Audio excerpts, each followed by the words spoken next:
आज अंतर्राष्ट्रीय योग दिवस है।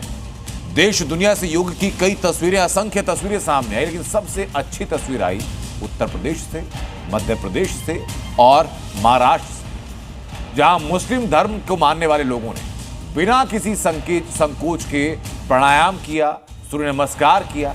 इन योग प्रेमियों ने उन कट्टरपंथियों को भी जवाब दिया जो योग के अंदर सिर्फ धर्म देख रहे थे और योग को इस्लाम के खिलाफ मान रहे थे।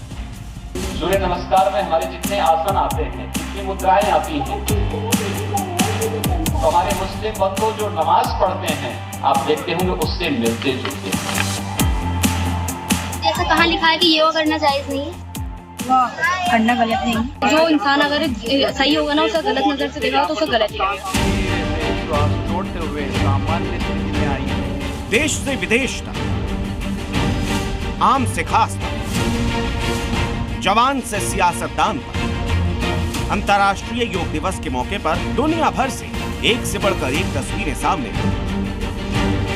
मगर कुछ तस्वीरें देखकर कट्टरपंथी मौलानाओं के सीने पर सांप लौटने लगे होंगे, क्योंकि यूपी से लेकर एमपी और महाराष्ट्र तक के मुसलमानों ने अनुलोम विलोम भी किया और सूर्य नमस्कार भी। जो मुस्लिम धर्मगुरु और मौलाना योग को इस्लाम के लिए हराम बता रहे थे, उन कट्टरपंथियों को उनके ही मजहबी भाई और बहनों ने करारा तमाचा लगाया है।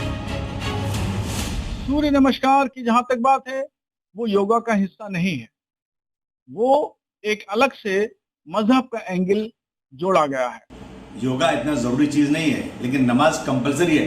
किसी धर्म में योगा करना जरूरी नहीं है, उस पर पाप नहीं मिलेगा, लेकिन मुस्लिम अगर नमाज नहीं पढ़ेगा उसको पाप मिलेगा। अगर हम मुसलमान ये कहते हैं कि नमाज, जुमे की नमाज के लिए आधे घंटे का ब्रेक दे दो, तो बड़ी तकलीफ होती है।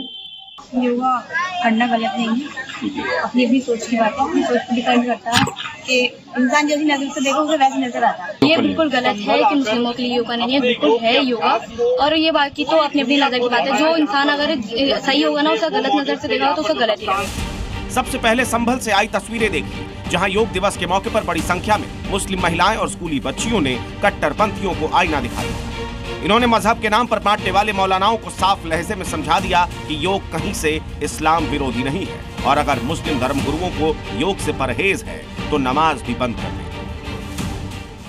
ये सुना है कि सूर्य नमस्कार करना गलत है। ये कोई गलत नहीं है। अपने स्वास्थ्य को स्वस्थ रखने के लिए, बढ़िया शरीर को अच्छा रखने के लिए तो करना पड़ेगा। अब देखो, अगर हम अल्लाह नमाज पढ़ते हैं तो हम अलग तरीके से पढ़ते हैं, जरूरी नहीं है। अलग अलग हर चीज की वो होती है। हम ये करना कि गलत है, ये कुछ गलत नहीं है, अपनी अपनी सोच की बात है। ऐसी कौन सी बुक है जिसमें लिखा नहीं है कि योग मुस्लिम के लिए अलाउ नहीं है? मुस्लिम भी कर सकता है, हर कोई कर सकता है। और अगर हम योगा नहीं कर रहे हैं तो नमाज में भी तो वही है।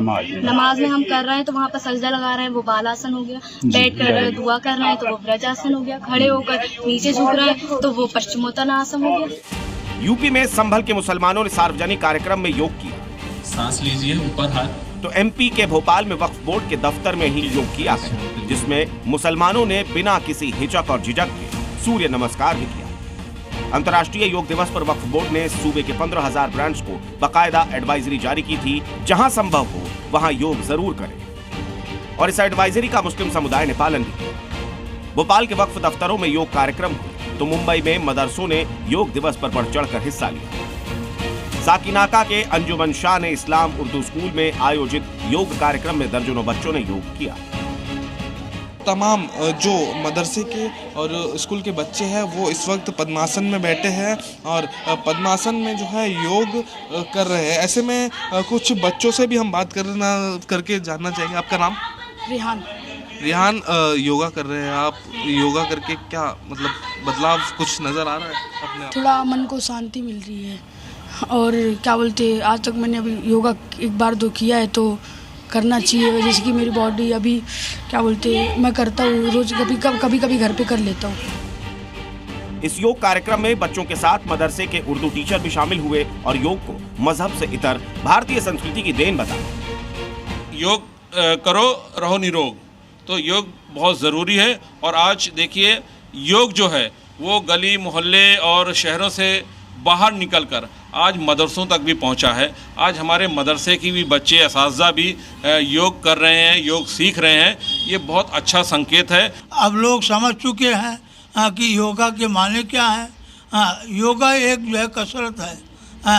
अपने जिस्म को फुर्ती लाने के लिए जो है योगा किया जाता है। आज मुझे बहुत अच्छा लगा क्योंकि कभी मैंने किया ही नहीं था, तो मुझे कुछ इसका एहसास ही नहीं था। लेकिन आज मैं इस योगा दिवस के आज इस मौके पे मदरसे में हुआ। जाहिर है योग हिंदुस्तान से निकलकर पूरी दुनिया में छा चुका है। ये किसी धर्म से बंद कर नहीं रहे, मगर हिंदुस्तान के कुछ कट्टरपंथी मौलाना अभी भी अपनी मजहबी दुकान चलाने के लिए इसे इस्लाम विरोधी बताने से बाज नहीं आ रहे। मैं किसी मुसलमान को सूर्य नमस्कार करने की इजाजत नहीं दूंगा, मगर आज 11वें योग दिवस पर इन नफरती मौलानाओं को करारा जवाब मिला है। संभल से सुनील से और मुंबई से नीतीश झा के साथ ब्यूरो रिपोर्ट, जी मीडिया। और अब रुख यूपी के संभल का, जहां संभल केसरी नाम से मशहूर सीईओ अनुज चौधरी आज पूरे एक्शन में है। एक तरफ संभल सिंह हिंसा के गुनाहगारों की गिरफ्तारी हो रही है, तो दूसरी तरफ संभल के अवैध मस्जिद मजारों पर बुलडोजर एक्शन जारी। संभल केसरी का डबल अटैक, अवैध मस्जिद पर बुलडोजर प्रहार, दंगों के 4 आरोपी गिरफ्तार। संभल में योगी फोर्स को दोहरी सफलता मिली है। एक तरफ योगी फोर्स ने पिछले साल हुए बवाल के बाद से फरार चल रहे 4 दंगाइयों को कल गिरफ्तार कर लिया, तो दूसरी तरफ संभल इलाके में आज एक और अवैध मस्जिद को ढहा दिया गया। संभल हिंसा मामले में गिरफ्तार 4 आरोपी एक ही कुनबे के हैं। अब्दुल और अकबर बाप बेटे हैं, जबकि हैदर और मुनव्वर सगे भाई हैं। और इन चारों पर संभल में आगजनी और पुलिस पर पथराव करने का आरोप है। इन 4 दंगाइयों की तस्वीर भी हिंसा के दौरान सीसीटीवी कैमरे में रिकॉर्ड हुई थी, मगर करीब 8 महीने बाद इन्हें गिरफ्तार कर सलाखों के पीछे भेज दिया गया है। संभल हिंसा के मामले में अब तक 96 उपद्रवियों को गिरफ्तार किया जा चुका है। संभल बवाल के मामले में पुलिस को आज बड़ी कामयाबी मिली है। संभल पुलिस ने संभल बवाल के मामले में आज एक ही कुनबे के 4 आरोपियों को गिरफ्तार किया है। गिरफ्तार आरोपियों में 2 सगे भाइयों समेत बाप बेटे शामिल है। ये चारों ही आरोपी संभल बवाल के बाद से फरार चल रहे थे। खास बात ये कि संभल में पिछले साल मस्जिद बचाने के नाम पर हिंसा हुई थी।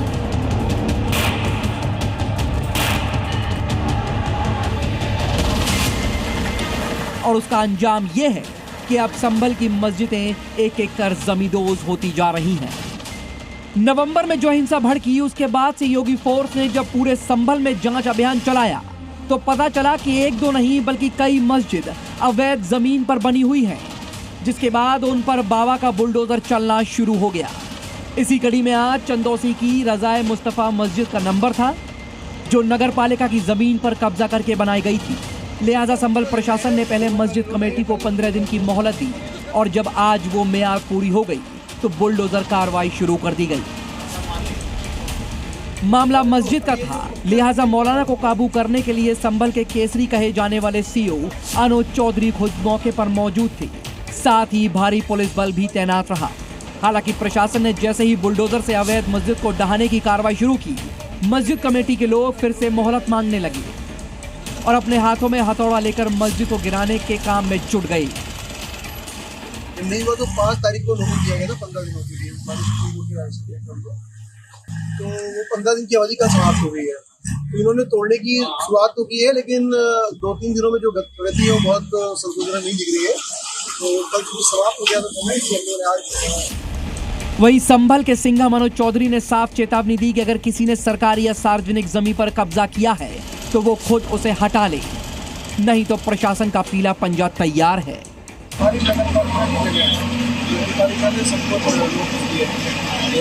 नोटिस के द्वारा जो संवैधानिक जो प्रक्रिया हो उसके अनुसार आगे कार्रवाई की जाएगी। दरअसल इस इलाके में सिर्फ मस्जिद और मजार ही नहीं बल्कि 33 ऐसे मकान हैं जो अवैध तरीके से अतिक्रमण कर बनाए गए हैं। इन सभी को प्रशासन ने नोटिस थमा दिया है। मगर संभल की इन गलियों में कई इमारतें ऐसी भी हैं जो संदिग्ध हालत में हैं। ऐसी एक इमारत पर संभल के सीईओ अनुज चौधरी ने फौरन एक्शन लिया, क्योंकि इस बिल्डिंग पर बोर्ड तो किसी और प्राइवेट स्कूल का था, मगर गेट पर ताला लटका था। और जब स्कूल के गेट का ताला तोड़ा गया तो अंदर का नजारा हैरान करने वाला था। इस बंद पड़े स्कूल के अंदर मसाला फैक्ट्री थी। स्कूल के क्लासरूम में काफी स्टॉक जमा था। एक रूम से पुलिस को गाय का गोबर भी मिला। पुलिस को शक है कि स्कूल की बिल्डिंग में चोरी छिपे गौवंश भी रखे जा रहे थे। हालांकि पूरा मामला तो जांच के बाद ही सामने आएगा, मगर फिलहाल पुलिस ने बिल्डिंग के मालिक को गिरफ्तार कर लिया है। सुनील सिंह, जी मीडिया, संभल। और अब खबर आसाम से। धुबरी में बकरीद के मौके पर हनुमान मंदिर में गोमांस फेंके जाने का मामला सामने आया, जिस पर विवाद बढ़ता जा रहा है। सीएम हेमंत बिस्वा शर्मा ने पहले उपद्रवियों के खिलाफ शूट एट साइट का ऑर्डर दिया, उसके बाद गौमांस फेंके जाने पर पोर्क फेंकने की सलाह दी और अब असम में केवल कैटल प्रिवेंशन एक्ट को सख्ती से लागू करने का फरमान सुनाया। इस एक्ट में क्या क्या है? इसमें मंदिर के पास बांस और शराब बेचने, उनके सेवन पर पूरी तरीके से पाबंदी रही। पहले शूट एट साइट, फिर बीफ वर्सेस पोर्क और अब कैटल प्रिवेंशन एक्ट। असम के धुबरी में बकरीद के मौके पर हनुमान मंदिर में गोमांस फेंके जाने का मामला शांत होने का नाम नहीं ले रहा। सीएम हिमंता के बयानों की वजह से यह मामला हिसाब बराबर करने की लड़ाई पर आ गया, जिसने इस कदर तूल पकड़ा कि सांप्रदायिक तनाव को देखते हुए वहां सुरक्षा बलों की तैनाती करनी पड़ी। सीएम हिमंता ने गोमांस मिलने पर पहले कहा कि उपद्रवियों को देखते ही गोली मारी जाए। ধুবুৰীত অশান্তি কৰিবৰ কাৰণে এটা কমিউনেল শক্তি এটা ইয়াত এক্টিভ হৈছে। ধুবুৰীত ৰাতি শ্বুট এণ্ড সাইট অৰ্ডাৰ দিয়া হৈছে। फिर उन्होंने सलाह दी कि अगर कोई मंदिर में गोमांस फेंके तो आप पोर्क फेंको। तो रिकमेंडेशने है जे कोनबाई यदि गरु मांस थৈ आহে আপোনালোকে গাহৰি মাংস। और अब असम की हिमंता सरकार ने गोमांस मामले में सख्ती से निपटने का एक और फैसला लिया है, जिसमें अधिकारियों को निर्देश दिए गए हैं कि कैटल प्रिवेंशन एक्ट को सख्ती से लागू किया जाए। असम कैटल प्रिवेंशन एक्ट की बात की जाए तो इसमें मंदिरों के पास मांस, शराब बेचने और उसके सेवन पर रोक होगी। मंदिरों के पास गोमांस का मिलना गंभीर अपराध माना जाएगा और इस मामले में आरोपियों के खिलाफ कड़ी कार्रवाई की जाएगी। Within the radius of 5 kilometre এই বস্তুটো সম্পূৰ্ণ নিষেধ কৰা আছে। এতিয়া তেওঁলোকে যেহেতু এই গোটেই ঘটনাটো যদি আপোনালোকে দেখে যে নামঘৰ মন্দিৰৰ 5 কিলোমিটাৰৰ ভিতৰতে হৈ আছে, গতিকে আমি জিলা প্ৰশাসনক নিৰ্দেশ দিছো যে আমাৰ কেটল প্ৰিজাৰ্ভেশ্যন আইনৰ যিটো এটা গুৰুত্বপূৰ্ণ দফা আছিল, कैटल प्रिवेंशन एक्ट के मुताबिक मंदिर के 5 किलोमीटर के दायरे में गोमांस पर पूरी तरह से पाबंदी रहेगी और नियमों को नहीं मानने वाला सीधे सलाखों के पीछे जाएगा। सीएम हिमंता की इस ऐलान से साफ है कि इस मामले में अभी और भी कड़ी कार्रवाई होनी बाकी है। ब्यूरो रिपोर्ट, जी मीडिया। असम के मुख्यमंत्री हेमंत बिस्वा शर्मा ने राष्ट्रीय सुरक्षा के मुद्दे पर एक दावा किया और केंद्र सरकार से इस मामले की जांच की मांग भी की। हेमंत बिस्वा शर्मा ने दावा यह किया कि 5000 फेसबुक अकाउंट अचानक सोशल मीडिया पर सक्रिय हो गए हैं, जो असम में कांग्रेस नेताओं का समर्थन करने के मकसद से काम कर रहे हैं। इनमें ज्यादातर अकाउंट इस्लामिक देशों में हैं और 2000 से ज्यादा अकाउंट का फॉरेंसिक ऑडिट कराया गया, जिसमें 700 अकाउंट बांग्लादेश के मिले, 350 अकाउंट पाकिस्तान के मिले, 246 अकाउंट सऊदी अरब के मिले, 86 अकाउंट कुवैत से मिले। इसके अलावा अफगानिस्तान, इराक, ब्राजील और कनाडा से जुड़े हुए अकाउंट पाए गए। असम के सीएम हेमंत बिस्वा शर्मा ने दावा यह भी किया कि गुवाहाटी में कुछ विदेशियों के लिए घर भी किराए पर लिए गए, जहां यूट्यूबर्स और सोशल मीडिया इन्फ्लुएंसर से जुड़ करके ऐसा कंटेंट फैलाया जा रहा है जो कि किसी एक पक्ष के समर्थन में है। और अगर यह आरोप सही है तो आरोप बेहद गंभीर। लेकिन अब बात ऑपरेशन सिंदूर के तहत नापाक जासूसों पर जारी एक्शन की। सांबा में अमरनाथ यात्रा से पहले सुरक्षा बलों ने 3 संदिग्धों पर शिकंजा कसा। ये तीनों संदिग्ध लगातार पाकिस्तान में किसी से मोबाइल के जरिए संपर्क में, इसकी जानकारी मिली। जानकारी होने के बाद सुरक्षा बलों ने एक इंटेलिजेंस बेस्ड ऑपरेशन चलाया और इन संदिग्धों को दबोचा किया। ऑपरेशन सिंदूर जारी, अब नापाक जासूसों की बारी। सांबा में संदिग्धों पर सुरक्षा बलों के सही। पहलगाम आतंकी हमले के बाद से आतंक के खिलाफ भारत का ऑपरेशन सिंदूर जारी है। भारत ने पाकिस्तान में घुसकर वहां आतंकी ठिकानों को तबाह किया। 100 से ज्यादा लश्कर और जैश के आतंकियों को सफाया किया और यहां भी मौजूद उनके मददगारों और जासूसों पर लगातार नकेल कसी जा रही है। अमरनाथ यात्रा से पहले एक बार फिर आतंकी साजिश पर कड़ा प्रहार किया गया। सुरक्षा बलों ने सांबा से 3 संदिग्धों को हिरासत में लिया जो लगातार पाकिस्तान में किसी के साथ संपर्क में थे। इन संदिग्धों पर नजर रखी जा रही थी और जब सबूत पुख्ता हुए तो इन्हें पकड़ लिया गया। जानकारी के मुताबिक ये तीनों संदिग्ध सांबा के बरोली इलाके में मौजूद थे, जहां मोबाइल फोन के जरिए ये लगातार पाकिस्तान में किसी से बात कर रहे थे। इनके सबूत मिलने के बाद सुरक्षा बलों ने ऑपरेशन चलाया और तीनों संदिग्धों को हिरासत में ले लिया। बड़ी ब्राह्मणा, सांबा और कठुआ के कई सारे इलाकों में गहन तलाशी अभियान जो है वो पिछले कई दिनों से जारी है, क्योंकि संदिग्धों की जो मूवमेंट है वो यहाँ पर देखी गई है। इससे पहले राजौरी और पुंछ में भी करीबन 300 से ज्यादा अलग अलग लोकेशंस पर यहाँ पर सर्च ऑपरेशन चलाए गए थे, जिसमें भारी तादाद में दस्तावेज और जरूरी डॉक्यूमेंट जो हैं वो भी बरामद किए गए थे। ऐसे में अब सुरक्षा बलों को जो लगातार इनपुट्स मिल रहे हैं वो ये है कि अमरनाथ यात्रा से पहले कुछ बड़े आतंकी हमला जो है वो किया जा सकता है, उसको लेकर ही लगातार अलर्टनेस जो है वो जारी की गई। इससे एक दिन पहले जम्मू कश्मीर के अनंतनाग में भी एक ओवरग्राउंड वर्कर को पकड़ा गया था, जो पेशे से बढ़ई है और सीर हमदानी का रहने वाला बताया गया। पहलगाम हमले के बाद से पाकिस्तान के जासूसी नेटवर्क पर भी कड़ा प्रहार हुआ है। सूत्रों के मुताबिक ज्योति मल्होत्रा समेत अब तक 12 से ज्यादा जासूसों को पंजाब, हरियाणा और यूपी से पकड़ा जा चुका है। पहलगाम में जो हुआ वो फिर न हो, इसके लिए ओवरग्राउंड वर्कर्स पर भी नकेल कसी जा रही है। सुरक्षा बलों ने घाटी में मौजूद आतंकियों के मददगारों की लिस्ट तैयार की, जिन पर कार्रवाई लगातार जारी है। इस बीच अमरनाथ यात्रा को लेकर भी सुरक्षा कड़ी कर दी गई है। इस बार अमरनाथ यात्रा 3 जुलाई से 9 अगस्त तक चलेगी, जिसमें 58,000 से ज्यादा जवान सुरक्षा में तैनात होंगे। साथ ही यात्रा के रास्ते में ड्रोन से भी कड़ी निगरानी रखी जाएगी। साफ तौर पर सुरक्षा बलों की कोशिश यही है कि पाकिस्तान और उसके पाले हुए आतंकियों की किसी भी यहाँ पर नापाक कोशिश को यहाँ पर कोई भी अंजाम ना दे सके। इसको लेकर ही इस तरह की कार्रवाइयां जो है वो और तेज की गई हैं। भारत पाकिस्तान के बीच भले ही सीजफायर हो गया हो, लेकिन आतंक के खिलाफ भारत का ऑपरेशन सिंदूर जारी है और जारी रहेगा। लिहाजा आतंकियों की सफाई के लिए सुरक्षा बलों की तैनाती के साथ ही तकनीक का भी सहारा लिया जा रहा है, जिससे उनकी पहचान करने में मदद भी मिल सके। जम्मू से जी मीडिया के लिए रनत वोहरा की रिपोर्ट। लेकिन दिल्ली से सटे फरीदाबाद से हैरान करने वाली खबर आई। हत्या की ऐसी वारदात जो फिल्म दृश्यम से हूबहू मेल खाती। एक महिला की हत्या की गई, उसके शव को घर के सामने गली में गाड़ दिया गया, उस पर सड़क बनवा दी गई। फरीदाबाद के दृश्यम स्टाइल मर्डर की पूरी इनसाइड स्टोरी इस रिपोर्ट में जरा।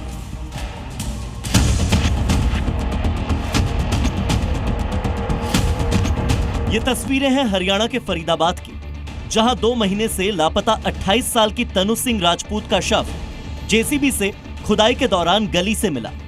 इस घटना से पूरे इलाके में सनसनी फैल गई। ये बड़ा गड्ढा देखिए किस तरीके से 5 फीट का ये गहरा गड्ढा बनाया गया है, और कोई ऐसी वैसी जगह नहीं, प्रॉपर रनिंग गली में, यानी कि जिस गली से लोग गुजरते हैं। मैं आपको दूर से दिखाता हूँ, बड़ी चौड़ी ये गली है और ये देखिए कितना हैवी गड्ढा बनाया गया, और इसी में आरोपी अरुण और उसके पिता ने अपनी पत्नी को मारकर दफना दिया। हैरान करने वाली बात यह थी कि जिस तनु सिंह राजपूत का शव 2 महीने के बाद मिला, गुमशुदगी की रिपोर्ट दर्ज करवाने वाला ससुराल पक्ष अचानक से फरार हो गया।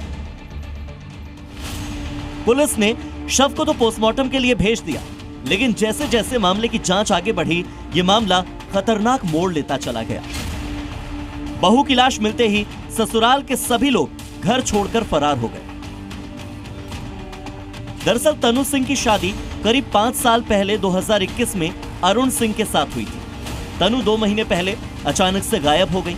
परिवार वालों ने कई बार ससुराल वालों से संपर्क किया, लेकिन वो ये कहकर टालते रहे कि तनु कहीं चली गई हैं और उन्हें कुछ बताकर नहीं गई हैं। जब बात संदिग्ध लगी तो तनु के पिता हाकिम सिंह पुलिस स्टेशन गए, लेकिन ससुराल वालों ने पहले से ही तनु की गुमशुदगी की रिपोर्ट दर्ज करवाई हुई थी। हालांकि मायके वालों की लगातार कोशिशों के बाद शक गहराया कि तनु की हत्या कर दी गई है और उसके शव को घर के ही पास गली में दफना दिया गया है। जैसे ही शक गहराया तो पुलिस मौके पर पहुंची और जेसीबी मशीन से खुदाई करवाई। खुदाई में करीब 5 फीट नीचे एक शव मिला और शव की पहचान वाकई तनु सिंह राजपूत के तौर पर हुई। उसके 2 साल पहले शादी हुई थी, अभी हुए भी नहीं 2 साल। तो क्या दिक्कत थी? कोई दहेज मांगते थे, परेशान उसे टॉर्चर करते रहते थे कि पहले तो 1 साल के लिए घर पे छोड़ दिया उसे कि पैसे लेके अपने माँ बाप से कि चीज वीज लेके आ, तब तुझे ससुराल में रखेंगे, तब लेके आएंगे, तब लेके नहीं गए वो लोग। 1 साल तक घर पर 1 साल तक मम्मी एक्सपायर हो गई थी, फिर वहीं पे छोड़ दिया था। अब तनु के परिवार का आरोप है कि ससुराल वाले दहेज के लिए तनु को लगातार प्रताड़ित करते थे। जब भी परिवार की ओर से तनु के बैंक अकाउंट में कुछ पैसे भेजे जाते थे तो ससुराल वाले उन्हें जबरदस्ती निकलवा लेते थे। तनु को मारते थे, पीटते थे, जान से मारने की धमकी भी दी जाती थी। शादी करी थी बच्ची की 2021 में, हमारी लड़की को मार के और इस गड्ढे में दफना दिया है। ससुराल वाले उनके खिलाफ सख्त से सख्त कार्रवाई करें। कोई दहेज का मामला था या कोई इस तरह? दहेज का मामला था, हमने तो संपूर्ण शादी करी थी और इनकी हैसियत से सब चीजों से ज्यादा किया था जितना एक बाप कर सकता है। बताया जा रहा है कि जब तनु के ससुराल वाले गली में गड्ढा कर रहे थे तो पड़ोसियों ने पूछा भी था कि ये गड्ढा क्यों कर रहे हैं, तो उन्होंने उन लोगों से कहा कि गड्ढा सीवर लाइन के लिए करवाया जा रहा है। लेकिन किसी को ये क्या पता था कि ये गड्ढा अपनी ही बहू तनु को दफनाने के लिए ससुराल वालों ने खोदा है। गुमशुदगी का मामला है और इसमें जो शिकायत करता है वो हस्बैंड है अरुण। उनकी वाइफ तन्नू का गायब होने का शिकायत उन्होंने दर्ज कराई थी और उसी का इन्वेस्टिगेशन के दौरान ये सामने आया है कि ससुर ने उसको मार के और घर के अंदर वो घर बना रहे थे तो गड्ढे में दबा। फरीदाबाद पुलिस अब ये पता लगाने की कोशिश कर रही है कि तनु की हत्या किस दिन की गई। क्या वाकई ये दहेज प्रताड़ना का मामला है या कोई और एंगल है? हत्या के आरोपी ससुराल वाले कहां हैं, उन्हें तलाशना भी पुलिस की प्राथमिकता है। फिलहाल पोस्टमार्टम रिपोर्ट से जल्द ही पूरे मामले का खुलासा होने की उम्मीद है। ब्यूरो रिपोर्ट, जी मीडिया। ईरान और इजराइल की लड़ाई धीरे धीरे 2 महाशक्तियों के बीच सीधे टकराव में बदल रही है। टकराव बढ़ रहा है रूस और अमेरिका के बीच, जहां पुतिन खुलकर ईरान के साथ है। ट्रंप का स्टैंड अब तक साफ नहीं, लेकिन इशारे खतरनाक हैं। ट्रंप ने खुलकर कोई बयान नहीं दिया, लेकिन उनकी राष्ट्रीय सुरक्षा बैठक और बयानों के बीच की चुप्पी बहुत कुछ कह रही है। और इसी बीच पुतिन ने जो इशारा किया वो उनके खौफनाक इरादों को दर्शाता है। इजराइल ईरान की जंग अब पुतिन वर्सेस ट्रंप। ट्रंप खामोश, ईरान पर भड़का पुतिन का आक्रोश।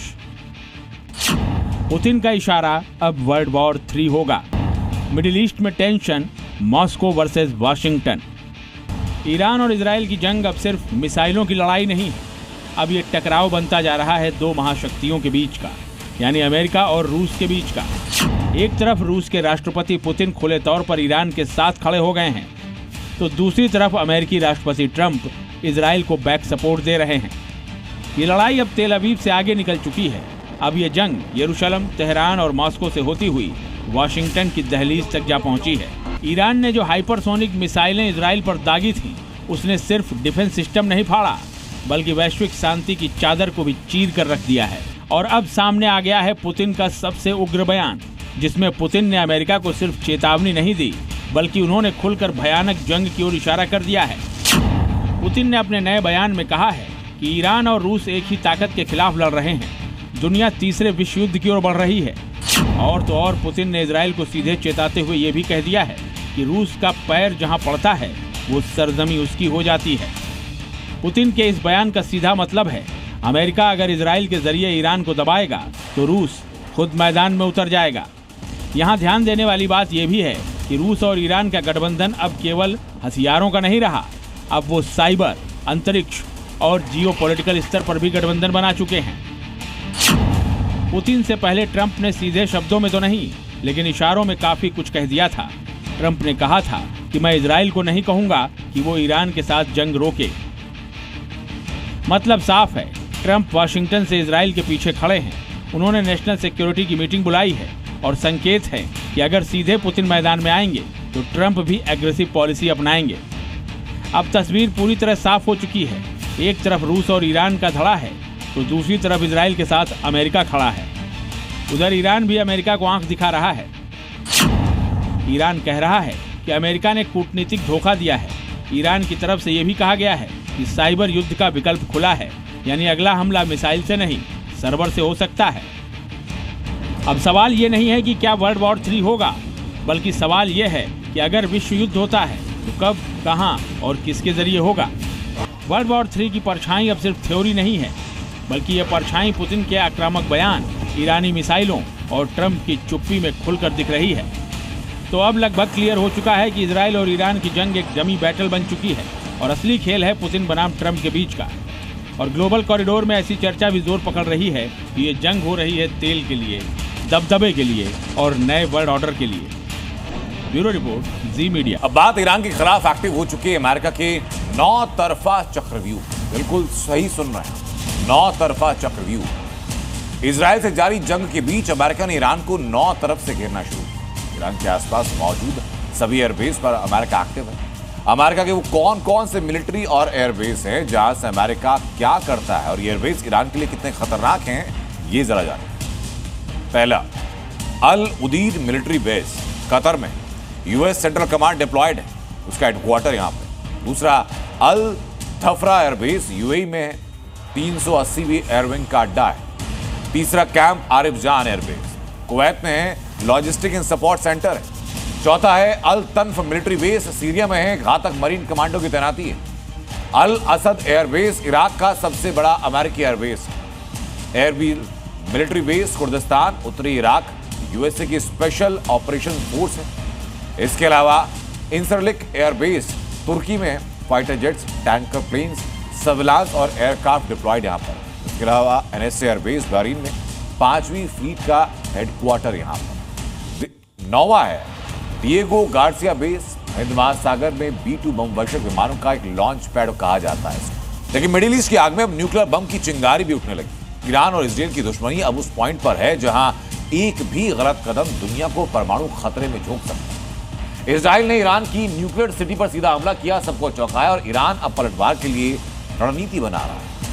क्या ये न्यूक्लियर वॉर की घंटी है? क्या ये सबसे बड़ी तबाही की घंटी? क्या ये वेस्ट एशिया में रेड बटन दबाने की घंटी है? ये सवाल इसलिए क्योंकि अब काउंटडाउन शुरू हो गया है, न्यूक्लियर वॉर का काउंटडाउन। इजराइल ने ईरान पर कर दिया है वो हमला जिसके बाद से दुनिया में हड़कंप मच गया है। ईरान की न्यूक्लियर सिटी इस्फहान पर सीधा वार हुआ है। हाँ, सही सुना आपने, इजराइल ने ईरान के न्यूक्लियर स्टोरेज हब इस्फहान पर हमला कर दिया है और अब इसका खतरा सिर्फ वेस्ट एशिया तक सीमित नहीं बल्कि पूरी दुनिया पर मंडरा रहा है। इस्फहान यही वो शहर है जहां ईरान का यूरेनियम एनरिचमेंट प्रोग्राम चल रहा था। यही वो जगह है जिसे अमेरिका और इजराइल दोनों ट्रिगर पॉइंट मानते थे और अब इस जगह पर धमाके हुए हैं। इजराइल ने मिसाइलें बरसाई हैं, न्यूक्लियर फैसिलिटी को निशाना बनाने की कोशिश की गई है। इजराइल का दावा है कि हमने ईरान के न्यूक्लियर प्लान को 2 से 3 साल पीछे ढकेल दिया है। ईरान का इस्फहान कोई आम शहर नहीं, यहाँ ईरान की एटमी फैसिलिटी जहाँ सेंट्रीफ्यूज घूमते हैं, जहाँ ईरान के यूरेनियम का भंडार है। यही वो जगह है जहाँ से निकली एक चिंगारी तेल अवीव से लेकर वॉशिंगटन तक आग लगा सकती है और अब यहाँ धमाकों की धमक है। इंटरनेशनल एटॉमिक एनर्जी एजेंसी ने भी कहा है कि कुछ भी कभी भी हो सकता है, लीक नहीं है, सब कुछ कंट्रोल में है, लेकिन खतरा बरकरार है। तो फिलहाल न्यूक्लियर रेडिएशन के खतरे को भांपते हुए atomic agency red alert mode पर है। ईरान इस अटैक को अपनी एटॉमिक आत्मा पर हमला मान रहा है और जब हमला अस्तित्व पर हो तो जवाब सिर्फ कूटनीतिक नहीं बल्कि विनाशकारी भी हो सकता है। अब सवाल यही है, क्या यह हमला असल में न्यूक्लियर वॉर की पहली चिंगारी है? क्या इजराइल जानबूझकर उस रेड लाइन को पार कर चुका है जिसे छूना भी मना था? ईरान इस हमले पर अब तक चुप है, लेकिन उसके जवाब की आहट आनी शुरू हो गई है। ईरान में जबरदस्त हलचल है, इसलिए कयास लगाए जा रहे हैं कि ईरान का बदला तेज, चौंकाने वाला और शायद परमाणु संकेत वाला हो सकता है। अगर एक भी न्यूक्लियर बम चलता है तो सिर्फ इजराइल ही नहीं बल्कि पूरी मानवता उसकी चपेट में होगी। न्यूक्लियर स्ट्राइक कोई सर्जिकल ऑपरेशन नहीं होता, इसका मतलब है सैकड़ों मील तक रेडिएशन, लाखों जिंदगियों का अंत और पीढ़ियों की बर्बादी। और अब ईरान की न्यूक्लियर सिटी इस्फहान में धमाका हो चुका है, तो ये जंग कभी भी कंट्रोल से बाहर जा सकती है। ऐसे में सवाल भी यही उठते हैं कि क्या ये अटैक इजराइल की रणनीतिक जीत है या एक आत्मघाती दांव? क्या इजराइल जानबूझकर ईरान को न्यूक्लियर रिएक्शन के लिए उकसा रहा है? अब तक सिर्फ बात होती रही थी परमाणु हथियारों की, लेकिन अब बात हो रही है उसके इस्तेमाल की। इस्फहान में हुआ धमाका शायद एक संकेत है एक चेतावनी है, अगर ये लड़ाई नहीं रोकी गई तो अगली ब्रेकिंग न्यूज परमाणु अटैक की हो सकती है। ब्यूरो रिपोर्ट, जी मीडिया। ईरान और इजराइल के बीच अब आर पार लड़ाई है।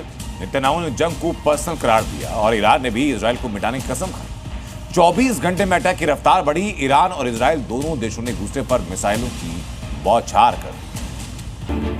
मिडल ईस्ट में महाजंग, अगले 2 हफ्ते में भीषण तबाही तय। अटैक की फ्रीक्वेंसी बढ़ी, क्या आ गई विश्व युद्ध की घड़ी?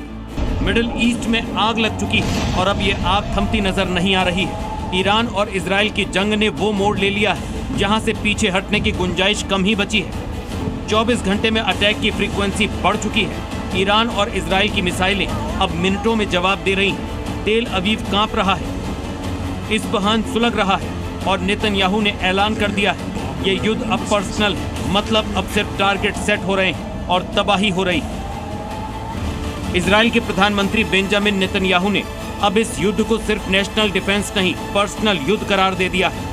उन्होंने साफ कहा है कि ईरान ने जो किया है अब उसका हिसाब मैं खुद लूंगा। ये सिर्फ सुरक्षा की लड़ाई नहीं है, ये बदले की लड़ाई है। जो हालात आज बन चुके हैं वो वर्ल्ड वॉर की पहली लाइन दिखा रहे हैं। मिसाइलें कई दिनों से चल रही हैं, परमाणु ठिकानों पर अटैक शुरू हो चुका है। पुतिन, ट्रंप जैसे नेता एक्शन मोड में हैं। तो क्या अगला कदम न्यूक्लियर जंग का होगा? क्या मिडिल ईस्ट से निकली चिंगारी पूरी दुनिया को जला देगी? ये बड़े सवाल हैं। उधर ईरान ने सीधे इजराइल के तेल अवीव को टारगेट किया, संसद पर हमला किया, सैन्य ठिकानों पर सीधी बमबारी की। उत्तरी इजराइल ने रियल ड्रोन अटैक किया, बीर शेवा के अस्पताल पर हमला किया, पोलैंड में मिसाइल स्ट्राइक की और ये सब सिर्फ 24 घंटे के अंदर हुआ। हर दिन हर रात ईरान की मिसाइलें इजरायली शहरों को हिलाकर रख रही हैं। वहीं इजराइल और ईरान जंग को लेकर यूएन सुरक्षा परिषद में बैठकों का दौर चल रहा है। पर सच ये है कि इन बैठकों की आवाजें मिडिल ईस्ट के धमाकों में दब चुकी है। मीडिया रिपोर्ट्स और मिलिट्री एक्सपर्ट्स की चेतावनी चौंकाने वाली है। अगर अटैक की यही रफ्तार रही तो अगले 2 हफ्तों में ईरान और इजराइल दोनों तबाह हो जाएंगे। वहीं इजराइल अब ईरान के हर उस ठिकाने को मिटाने पर तुला है जहां से न्यूक्लियर पावर का खतरा पैदा होता है। ईरान के विदेश मंत्री बोले, हम आत्मरक्षा के लिए लड़ रहे हैं, लेकिन अगर और उकसाया गया तो परिणाम पूरी दुनिया भुगतेगी। उधर इजराइल ने भी साफ कहा कि जब तक ईरान का न्यूक्लियर खतरा पूरी तरह खत्म नहीं हो जाता, इजराइल रुकने वाला नहीं। मतलब ईरान और इजराइल दोनों ये खुलकर कह रहे हैं कि अब दुनिया की कोई ताकत, कोई प्रस्ताव, कोई समझौता इस लड़ाई को रोक नहीं सकता। एक तरफ मिसाइलें, ड्रोन्स और क्लस्टर बम की गरज है तो दूसरी तरफ हाइपरसोनिक वॉरहेड का जखीरा है और अब तीसरी तरफ न्यूक्लियर शैडो की धमक है। यानी अगर ऐसा ही चलता रहा तो महातबाही तय है। ब्यूरो रिपोर्ट, जी मीडिया। बड़ी बात यह है कि ईरानी मिसाइल को रोकने में क्यों नाकाम हो रहा है इजरायली एयर डिफेंस सिस्टम, ये जरा समझिए। ईरान के सामने इजरायली कवच क्यों फेल है? दरअसल ईरान ने कई हाइपरसोनिक मिसाइलें दागी, स्पीड बहुत ज्यादा है, इंटरसेप्ट करना उनको मुश्किल है। इजराइल के पास रेस्पॉन्स टाइम बहुत कम रहता है। मल्टी वॉरेड स्ट्राइक से सिस्टम पर भारी दबाव पड़ा। एयर डिफेंस एक साथ कई दिशाओं से घिरा होता है। इजराइल के रडार सिस्टम पर जोर बढ़ा है। आयरन डोम इंटरसेप्टर की खपत बढ़ी है और ईरानी मिसाइलें सटीकता और रफ्तार दोनों में घातक है। इजराइल की 35% मिसाइल रोकने में इजराइल नाकाम साबित हुआ। हालांकि इजराइल से जंग के बीच पाक आर्मी चीफ आसिम मुनीर और यूएस प्रेसिडेंट डोनाल्ड ट्रंप की मुलाकात से ईरान टेंशन में है। क्योंकि ट्रंप ने पाकिस्तान और मुनीर की तारीफ की तो पाकिस्तान, इजराइल और ईरान युद्ध को लेकर चुप्पी साधे हुए हैं, जबकि अमेरिका इस युद्ध में उतरने पर अगले 2 हफ्तों में फैसला लेने की संभावना जता रहा है। और इसलिए कयास ये है कि पाकिस्तान अपने सैन्य अड्डे अमेरिका को ईरान पर हमला करने के लिए दे सकता है। ट्रंप के लिए नोबेल प्राइज की मांग, पाकिस्तान पर भड़का ईरान। ट्रंप मुनीर की लंच डिप्लोमेसी, ईरान को लगी मिर्ची। मिडिल ईस्ट इस वक्त युद्ध की आग में जल रहा है। रूस के राष्ट्रपति पुतिन तो इस टकराव की वजह से दुनिया को तीसरे विश्व युद्ध की ओर बढ़ता देख रहे हैं। लेकिन इस बीच मुनीर ने अमेरिका में जो डिप्लोमेसी दिखाई, ट्रंप के लिए जिस तरह से नोबेल पीस प्राइज की मांग की है, उससे ईरान भड़क गया है। ईरान ने साफ तौर पर कह दिया है कि अगर इजराइल ईरान के बीच कोई तीसरा आया तो उसको गंभीर नतीजे भुगतने होंगे। ईरान इजराइल के बीच छिड़ा युद्ध अब खतरनाक मोड़ पर पहुंच गया है, क्योंकि अमेरिका ऐलान कर चुका है कि वो जल्द ही युद्ध में उतरने का फैसला ले सकता है। इसके बावजूद मुनीर अमेरिका पहुंच जाता है। ट्रंप ने मुनीर के साथ बंद कमरे में लंच के दौरान 2 घंटे की मुलाकात की, पाकिस्तान को ईरान का सपोर्ट करने से रोकने की कामयाब कोशिश की और पाकिस्तान को अपना फेवरेट मुल्क बताया। इतना सुनते ही मुनीर ट्रंप की तारीफ में कसीदे पढ़ने लगे। मुनीर ने ट्रंप को भारत पाकिस्तान के बीच सैन्य संघर्ष रोकने का श्रेय दिया और पाकिस्तान की तरफ से ट्रंप को नोबेल पीस प्राइज के लिए समर्थन का ऐलान किया। लेकिन अमेरिका की इस चाल पर ईरान की पैनी नजर है। ईरान परेशान है कि कहीं पाकिस्तान भी इस युद्ध में अमेरिका के साथ न खड़ा हो जाए। इसलिए ईरान ने जंग को लेकर पाकिस्तान को भी गंभीर परिणाम भुगतने की चेतावनी दे दी है। I'm sure that there would be no such this kind of decision or any kind of actions, and we have also warned all the parties, all the players, international players, that they should not enter to our conflict as a third party to support or help Israel.